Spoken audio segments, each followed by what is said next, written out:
Episode की शुरुआत में हमें पास्ट का सीन दिखाया जाता है। हम देखते हैं छोटे विल को, जो उल्टी दुनिया में अपने कैसल बायर्स में होता है। फिर उसे डरावनी आवाज़ें आने लगती है और एक डेमोगॉर्गन उसके सामने आ जाता है।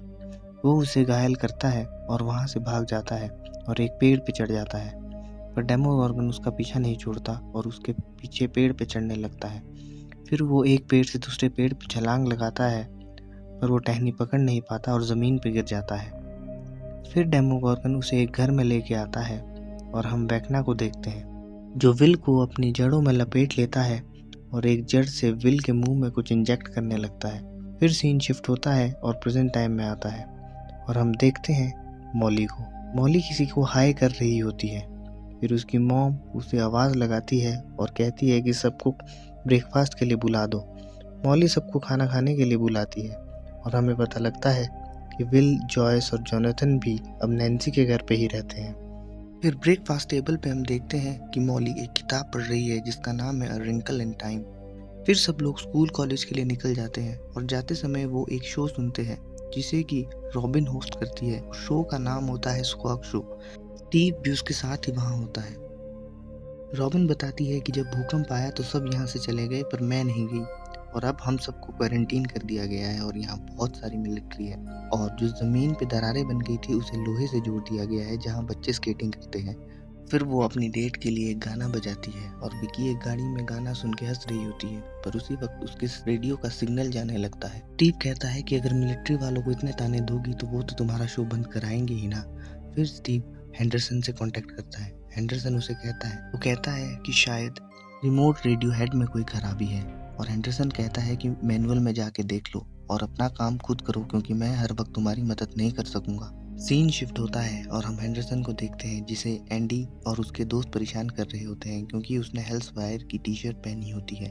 वो उसकी टी शर्ट फाड़ देते हैं, पर उसके दोस्त उसे बचा लेते हैं। वो उसे समझाने की कोशिश करते हैं, पर हेंडरसन वहाँ से चला जाता है। फिर सीन शिफ्ट होता है और हम हेल को देखते हैं जो कि भाग रही होती है और उसके पीछे बहुत सारे मिलिट्री वाले भी होते हैं। मिलिट्री वाले उसे पकड़ते हैं और उन्हें पता चलता है कि ये तो कोई और ही है। फिर हम हेल को देखते हैं जो कि ट्रेनिंग कर रही होती है और एक बस के ऊपर से छलांग लगाती है। हार्पर और जॉयस भी वहीं होते हैं। वो उसके टाइम को नोट कर रहे होते हैं, पर एल उससे खुश नहीं होती। फिर सीन शिफ्ट होता है रॉबिन, नैन्सी, जोनाथन और स्टीव पे, जो कि मैनुअल ढूंढ रहे होते हैं। स्टीव थोड़ा नैन्सी के करीब आ जाता है जिससे जोनाथन को चिढ़ होती है। फिर उन्हें उसे ठीक करने के लिए टावर के टॉप पे जाना पड़ता है। दोनों लड़कों में रेस लगती है और वो दोनों एक साथ टावर के टॉप पे पहुंचते हैं। फिर हम मैरी को देखते हैं जो सामान लेके आया होता है।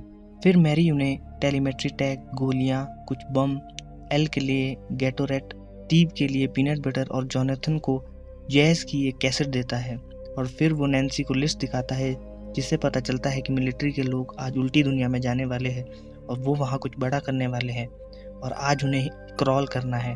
क्रॉल का मतलब है कि हॉपर उल्टी दुनिया में जाएगा, वेक्ना को ढूंढेगा और बाकी सब ऊपर रह के उसकी मदद करेंगे। फिर सीन शिफ्ट होता है। माइक, लूकस और विल खाना खा रहे होते हैं और हेंडरसन को पागल कहते हैं। वहाँ हेंडरसन भी आ जाता है और वो लोग बात घुमा देते हैं।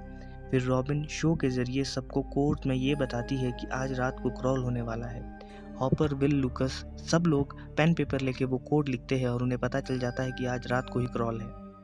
क्रॉल का मतलब है कि हॉपर उल्टी दुनिया में जाएगा, वेक्ना को ढूंढेगा और ये सब लोग ऊपर रह के उसकी मदद करेंगे। सीन शिफ्ट होता है और हम देखते हैं कि नैन्सी, जोनाथन, स्टीव और रॉबिन एक सीक्रेट कमरे को जा रहे हैं। हॉपर, जॉयस और एल भी टनल के थ्रू अपने घर के लिए निकलते हैं। फिर हम देखते हैं कि लूकस, विल, हेंडरसन एक लोकेशन पे जाते हैं और ये सब लोग प्लान बनाते हैं उल्टी दुनिया में जाने का, क्योंकि उल्टी दुनिया को जाने के लिए सिर्फ एक ही रास्ता है और वो मैक्सजी से जाता है, जहाँ पे बहुत ज़्यादा मिलिट्री है। पहले नैन्सी कहती है सामान की गाड़ी 10 बजे हॉकिंस पहुँच जाएगी, हार्पर को 9 बजे सुरंग से मैक्सजी के लिए निकलना पड़ेगा। फिर माइक कहता है कि मैं और लूकस हमेशा की तरह नज़र रखेंगे और जब बर्न शुरू होगा तो हॉपर को इशारा करेंगे। फिर हॉपर उन ट्रकों में जाके छुप जाएगा और वेक्ना को ढूंढेगा। स्टीव और हेंडरसन सीधी दुनिया में सेम जगह चलेंगे जहां मिलिट्री के ट्रक उल्टी दुनिया में चलेंगे, ताकि हम हॉपर को ट्रैक कर सके। फिर स्टीव कहता है ऐसा भी तो हो सकता है कि वेक्ना मर चुका हो। हम लोग कम से कम 20 बार क्रॉल पे जा चुके हैं और हमें एक बार भी वो नहीं मिला है, ना ही विल को कोई विजन्स आए हैं। सीन शिफ्ट होता है और विल को कुछ महसूस होता है और उसे आसमान घूमता हुआ दिखाई देता है। उसके दोस्त उसे समझाते हैं कि शायद वैक्ना पास में ही है, तभी तुम्हारे साथ ऐसा हो रहा है। फिर हम मॉली को देखते हैं जो कि एक घूमते हुए झूले पे लेटी होती है। वहाँ डेरिक नाम का लड़का आता है और उसे परेशान करने लगता है। फिर मॉली किसी से बात कर रही होती है। जब उसकी टीचर उसे देखती है तो वो हवा में बातें कर रही होती है। फिर हम सर्जेंट को देखते हैं जो कि मिलिट्री फैसिलिटी में एक डॉक्टर के पास जाता है और वो डॉक्टर एक मॉन्स्टर का पोस्टमार्टम कर रही होती है। वो कहता है कि हमें एल नहीं मिली। फिर वो डॉक्टर कहती है कि मुझे वो लड़की चाहिए किसी भी हाल में। फिर हम देखते हैं कि वो फैसिलिटी उल्टी दुनिया के अंदर ही है। फिर सीन शिफ्ट होता है हार्पर और एल पे। एल उसे कहती है कि मुझे उल्टी दुनिया में जाना है, पर हार्पर उसे डांट देता है और कहता है कि वहाँ बहुत मिलिट्री है और वो सिर्फ तुम्हें ही ढूंढ रही है। अगर तुम्हें उसे ढूंढना है तो यहाँ टब में रह के ढूंढो। फिर सीन शिफ्ट होता है और हम देखते हैं कि एंडी की स्कूल की अलमारी में किसी ने एक सांप रखा है जो कि हेंडरसन ने रखा होता है और उस पर लिखा है हेल्प फायर लिव्स। फिर स्कूल में टीचर्स ने मॉली के पेरेंट्स को बुलाया होता है। मॉली माइक को बताती है कि उसका दोस्त मिस्टर वॉटसन ने उसे बताया है कि हॉकिंस में मॉन्स्टर है और वो बच्चों को खा जाते हैं। माइक उसे क्लैरिक का एक छोटा सा खिलौना देता है और उसे हिम्मत देता है। फिर हम विल और लूकस को देखते हैं जो कि मैक्स के पास हॉस्पिटल में बैठे हैं। मैक्स अभी भी कोमा में होती है। लूकस मैक्स का फेवरेट गाना चलाता है। विल हॉस्पिटल में रॉबिन को देखता है और उससे मिलने जाता है। रॉबिन विकी से मिलती है और कहती है कि हमें आज की डेट कैंसिल करनी होगी और वो दोनों एक दूसरे को किस करते हैं। विल उन्हें देख लेता है और उसके हाथ से कोल्ड ड्रिंक गिर जाती है और रॉबिन भी उसे देख लेती है। सीन शिफ्ट होता है हेंडरसन एडी की कब्र पे आया होता है, पर वहाँ एंडी और उसके दोस्त आकर उसे बहुत बुरी तरह से मारने लगते हैं।